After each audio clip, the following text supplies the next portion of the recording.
Merci beaucoup d'écouter Europe 1. Il est 9h30, on passe au journal des médias avec Guillaume Janton. Et à la une ce matin, France 2 obtient l'accord de tous les présidentiables pour son débat. Le CSA s'interroge sur l'opportunité de maintenir l'organisation du débat de TF1 à 5 candidats.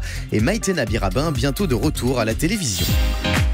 On commence donc avec France 2 qui obtient l'accord de tous les candidats à l'élection présidentielle pour son débat. Alors que TF1 est en pleine préparation de l'émission spéciale du 20 mars prochain avec seulement 5 candidats en plateau, France 2 vient d'obtenir l'accord de tous les présidentiables pour son débat présidentiel le 20 avril prochain, soit 3 jours avant le premier tour.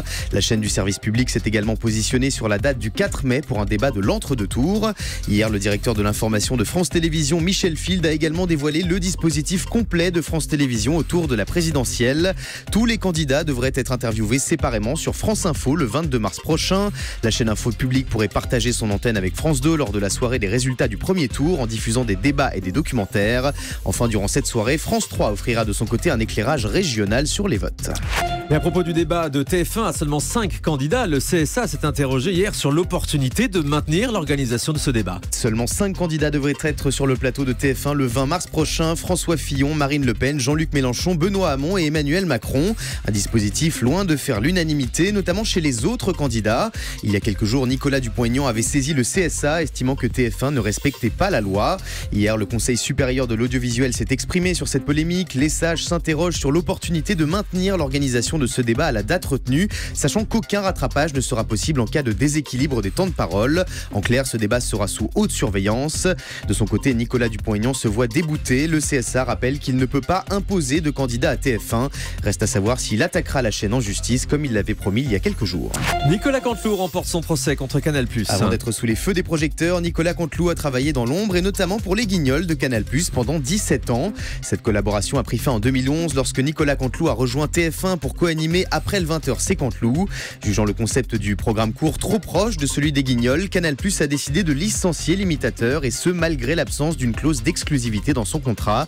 Nicolas Canteloup a donc décidé d'attaquer son ancien employeur et selon le Canard enchaîné, il a obtenu gain de cause. La chaîne cryptée devrait lui verser plus de 287 000 € de dédommagements divers. Maïté Nabir-Rabin, bientôt de retour à la télévision. 9 mois après son départ du Grand Journal, l'ancienne animatrice prépare son grand retour sur le petit écran, mais pas en France. Dès l'été prochain, Maïté Nabir-Rabin va rejoindre la chaîne suisse RTS où elle présentera 10 numéros d'un magazine sociétal de 42 minutes.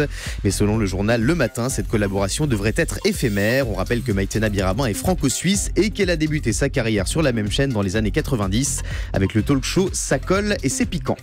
C'est piquant. C'est la version suisse de Ça pique mais c'est bon. C'est ça. Voilà. Un sondage révèle le nom des 3 chanteurs qui rendent les Français optimistes. Les chansons seraient un excellent remède contre les petites baisses de morale. C'est du moins ce qu'affirme ce sondage Opinionway pour le printemps de l'optimisme qui dévoile le nom des 3 chanteurs qui nous rendent optimistes. Alors qui sont-ils ? Le suspense est insoutenable. À la 3e place, on retrouve Zaz. Je veux de l'amour, de la joie, de la bonne humeur. Ce n'est pas votre argent qui fera mon bonheur. Moi je veux crever la main sur le cœur. Ça rend les Français optimistes. Donc Zaz, d'accord. Deuxième chanteur. Ça nous remplit de joie. Enfin, l'artiste qui est le deuxième à nous rendre le plus optimiste, c'est Amir. Ah, ça je comprends.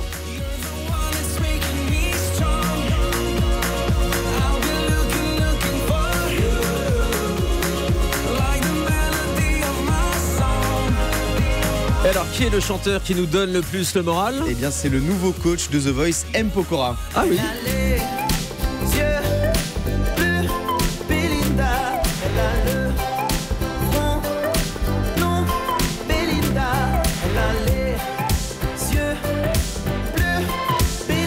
Voilà donc les 3 chanteurs qui rendent les Français les plus optimistes, M. Pokora, Amir et Zaz. Il faudrait faire le même sondage sur les chanteurs qui nous dépriment. Il y en a quelques-uns, n'est-ce pas Julie ? Oui. Hein ? Chez vous, c'est Léo Ferré qui arriverait en tête. Oui, c'est bon, allez, on va pas recommencer. Allez, YouTube va diffuser de la télévision. La célèbre plateforme vidéo vient de dévoiler un nouveau service baptisé YouTube TV, disponible dès le printemps prochain aux États-Unis. Il permettra d'accéder à une quarantaine de chaînes de télévision sur son smartphone, dont ABC, CBS, Fox ou encore NBC, contre $35 par mois sans engagement. L'objectif de cette opération, séduire la fameuse cible des 15-35 ans, de moins en moins nombreux devant l'écran télé. YouTube TV pourrait être proposé très prochainement dans d'autres pays, dont la France. Chiffre du jour. 4000, comme les 4000 lecteurs du journal local tarnais La Montagne Noire, disparu des kiosques en décembre dernier en raison d'une liquidation judiciaire, mais racheté par une association dont fait partie notre ami Laurent Cabrol, dans le but de faire renaître ce bi-hebdomadaire à titre bénévole. Le numéro 5480 de La Montagne Noire sera disponible dès demain dans les kiosques du pays mazamétain. Et ben voilà, c'est une bonne nouvelle pour tout le pays mazamétain, la renaissance de La Montagne Noire. On félicite Laurent Cabrol et Wendy Bouchard également qui est dans cette aventure. Merci beaucoup Guillaume Janton.